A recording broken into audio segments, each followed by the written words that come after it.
அப்படிப்பட்ட இந்த சிறந்த முறையில அற்புதமா நடத்தி கொடுத்தது எங்க அம்மா தாய்.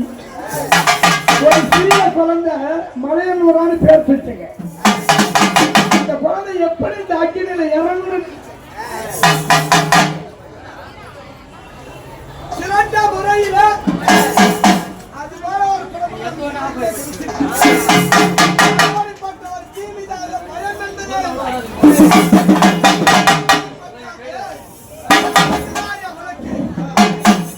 எதற்காக கும்பம் போடுறாங்க? ஏன்னா 3 நாட்களாக அபார சக்தியாக அபார பசியோடு மக்கள் கேட்கின்ற வரங்களை எல்லாம் வாரி வாரி கொடுத்து மக்கள் வேண்டுகின்ற அந்த நிகழ்ச்சியெல்லாம் வாரி வாரி கொடுத்து வீதி வீதியாக ஒவ்வொரு ஊரா ஒவ்வொரு வீடாக நின்று அருள் பாலித்தான அகோர சக்தியாக இருந்த அந்த அற்புதமான முத்திமாரிக்கு கும்ப படையிலிட்டு அந்த அகோர சக்தியை நம்ம புரித வைக்கணும். அதனாலதான் இந்த உதரமதி என்று சொல்லக்கூடிய நாவை கொடுத்து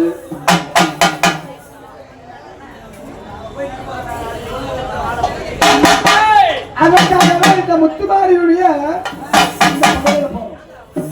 இந்த கும்பத்துக்கு என்ன ஒரு மகிமை என்றால் புத்திரபாகம் இல்லாத மங்கைகள், புத்திரபாகம் இல்லாத தாய்மார்கள் இந்த முத்துமாரி அம்மனுடைய கரங்களாலே அந்த சாதத்தை முந்தானில வாங்கி அப்படியே நேரம் முத்துமாரி அம்மனுடைய வாசப்படிக்கு நேரம் வெளியும் அந்த சாதத்தை கீழே வச்சு 2 கரங்களையும் புறங்கை கட்டி அந்த அம்மனை பார்த்த போல 3 வாய் சாப்பிட்டா உத்தரவாகி பிறக்கும் முழுமையான செல்வம் என்று சொல்லக்கூடிய நடக்கும்.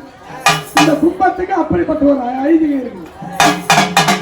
ஏன்னா திருவண்ணாமலையில ஒரு பிராமணன் அம்மா, சாமி எங்களுக்கு அதெல்லாம் தெரியாது சாமி, எப்படி சாமி நீ தயிர் சோறு மோர் சோறு சாப்பிடணும்னு நினைச்சு சாப்பிட மாட்டீங்க, நீ தயிர் சோறு மோர் சோறு சாப்பிட நினைச்சு சாப்பிடு, அந்த அம்மாவை மனதில் வைத்துக்கள்.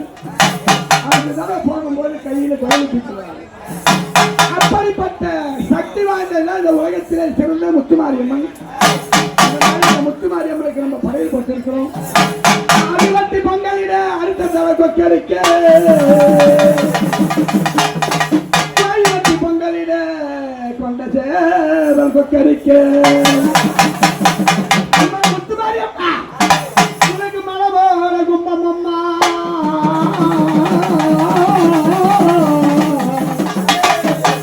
உனக்கு புண்ணு போல கொய்கட்டையா, நீ கும்பத்தழகி அம்மா, என பெற்றல நீ கோபால நங்கையம்மா. இந்த கும்பத்துக்கு அந்த அம்மா எப்படி தெரியும் வராங்க, அண்ணன் நடை நடந்து முத்துமாரி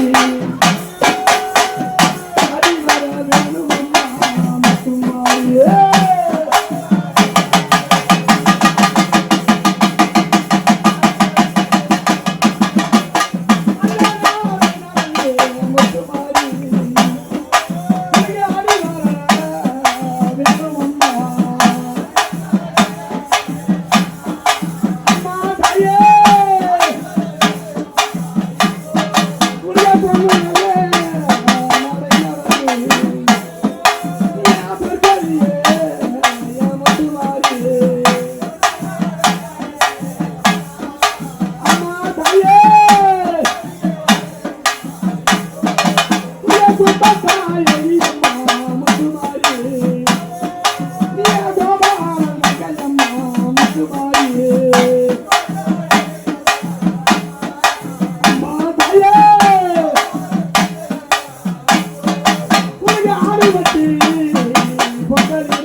இந்த முத்துமாரியம்மன் ஆலயத்தில் கோவிந்தாலும் வந்து ஏறம்மா தாயே.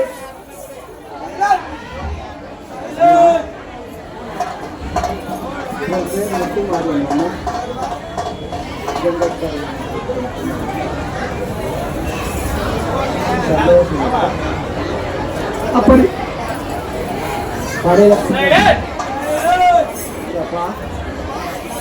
11 நாள் காப்பாடுங்க இந்த கும்பத்தில் போட்டு பூஜை சந்தோஷம் அப்பா. எந்த ஒரு மாட்டுக்கு மனுஷனுக்கு வேண்டியதாக காத்து வச்சுட்டு போகிறோமாப்பா.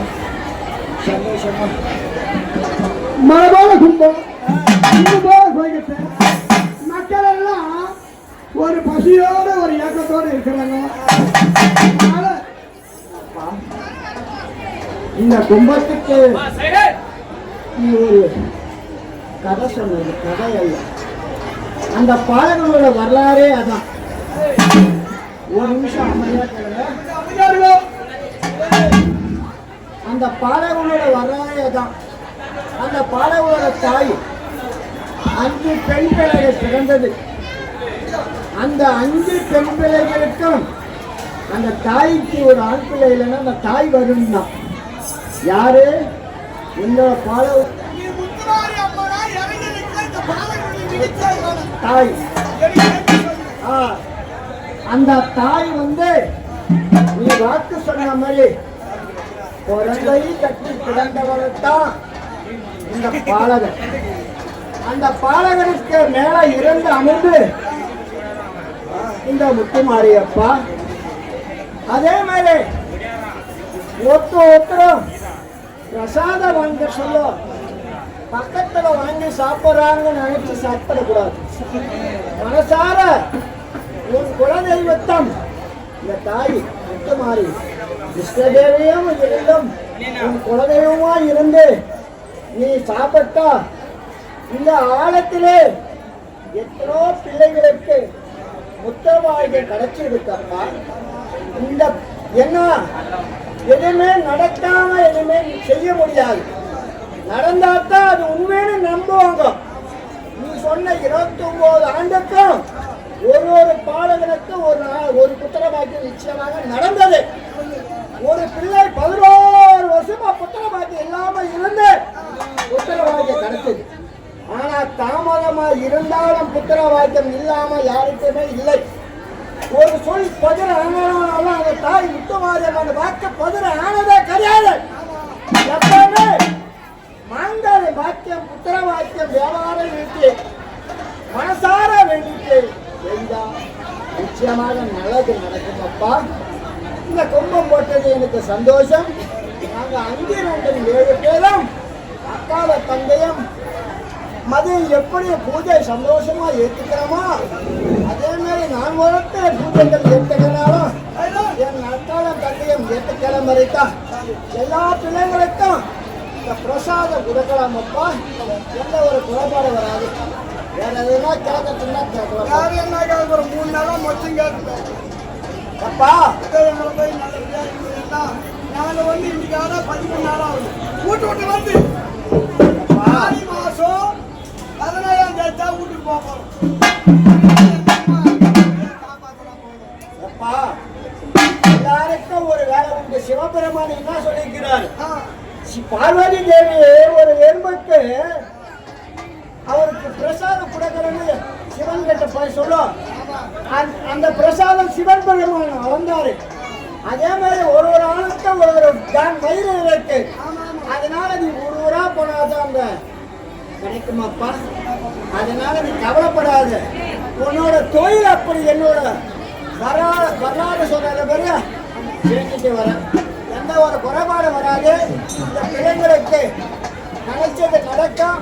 பிரசாதம் விநியோகம் பண்ணலாம். கும்பக்கா வைக்க வேணும்.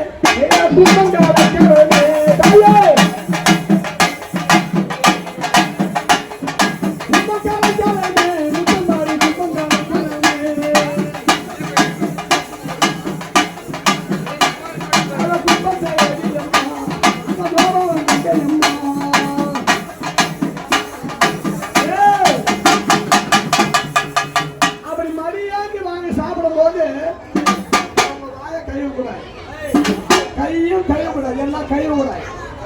துணி அப்படியே வந்துரு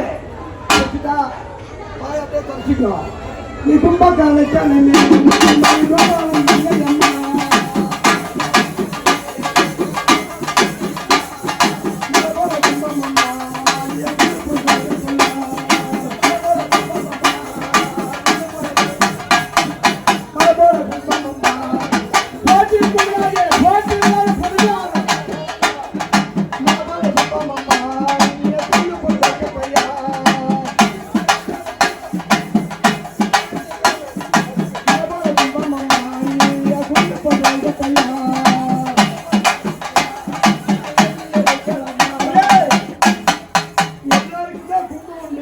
ஏண்டா, மகப்பேறு என்று சொல்லக்கூடிய செல்வம் இல்லாதவங்க வாங்குறாங்க. யாரும் போட்டு ஒரு கோவில் போட்டு போட்டு வாங்கினா புண்ணியம் கிடையாது. கும்பகாலைக்கானே முத்து மாதிரி